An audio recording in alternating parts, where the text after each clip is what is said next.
For the last time, lives remembered. These Grenfell residents lived on the same floor and died altogether. They're called the Forgotten Ones, left behind in the tower while others next to them were rescued.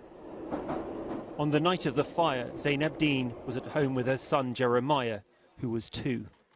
They were visited by the fire brigade as Grenfell burned, but were never rescued. According to the archaeological investigation, Zainab died in close proximity to her son Jeremiah. Zainab's greatest fear was losing Jeremiah. That single thought occupied her final hours on this earth. Jeremiah and Zainab died as they lived, inseparable. They will be together forever.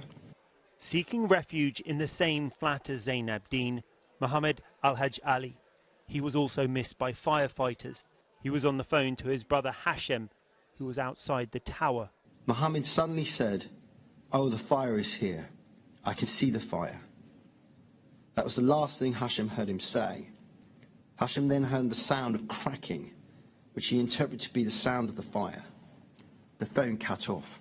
Denis Murphy was the last of the Forgotten Ones, sheltering with Zainab and Mohammad on the 14th floor, a vulnerable resident who needed assistance to escape the burning tower. The fact that he and the others with him died, despite the London Fire Brigade reaching them, has been described as one of the tragic failures of the night. Up on the 21st floor, an entire family was trapped. Dad Abdulaziz, Mum Fauzia, and their 3 children. Flat 182 should have been a priority for evacuation, as it was known that there were children in the flat. There was no firefighter crews deployed. Today marks an important milestone for the Grenfell Inquiry. After 396 days in phase 1 and 2, it's the end of the hearings.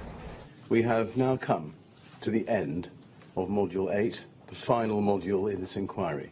There can be nobody who ever had a heart who, hearing those presentations, could remain unmoved and unthinking. Each presentation not only reminds us again of who we do this work for and why we do it, but it also tells us that every decision, every act, practice, policy affects someone somewhere.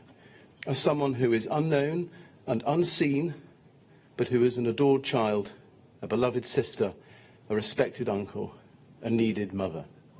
The inquiry then stood silent for 72 seconds, one for each life lost in the tower.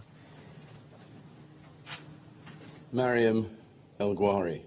The hearing ended with a roll call Jessica Habano Ramirez. of the names lost in the fire. Steve Power. Bertie Hafton. All right, you've been covering this story for 5 years now. The last few weeks in particular have been really, really difficult. And I suppose at the close of this inquiry now, the question is, well, what happens next? Well, it's not quite the end of the inquiry. There'll be a short hearing in November for a couple of days where there'll be closing submissions and arguments. And then we wait for the report. And I think that will be a long wait. Here's what the inquiry chairman, Sir Martin Moore-Bick, said this afternoon. We shall work as hard as we can, but the task may take us a little while. We understand that those most seriously affected by the fire will find waiting for our report difficult, but we ask everyone to bear with us while we carry out our work. The problem with inquiries is that they take years, and there's such a long time between the disaster and the recommendations that they sometimes sadly get politically lost. Governments change, and then recommendations get ignored, and that would be a terrible tragedy in this case, not only for the 72 lives lost, but also the real fear that another Grenfell could happen again. All right, OK, Rags, thank you.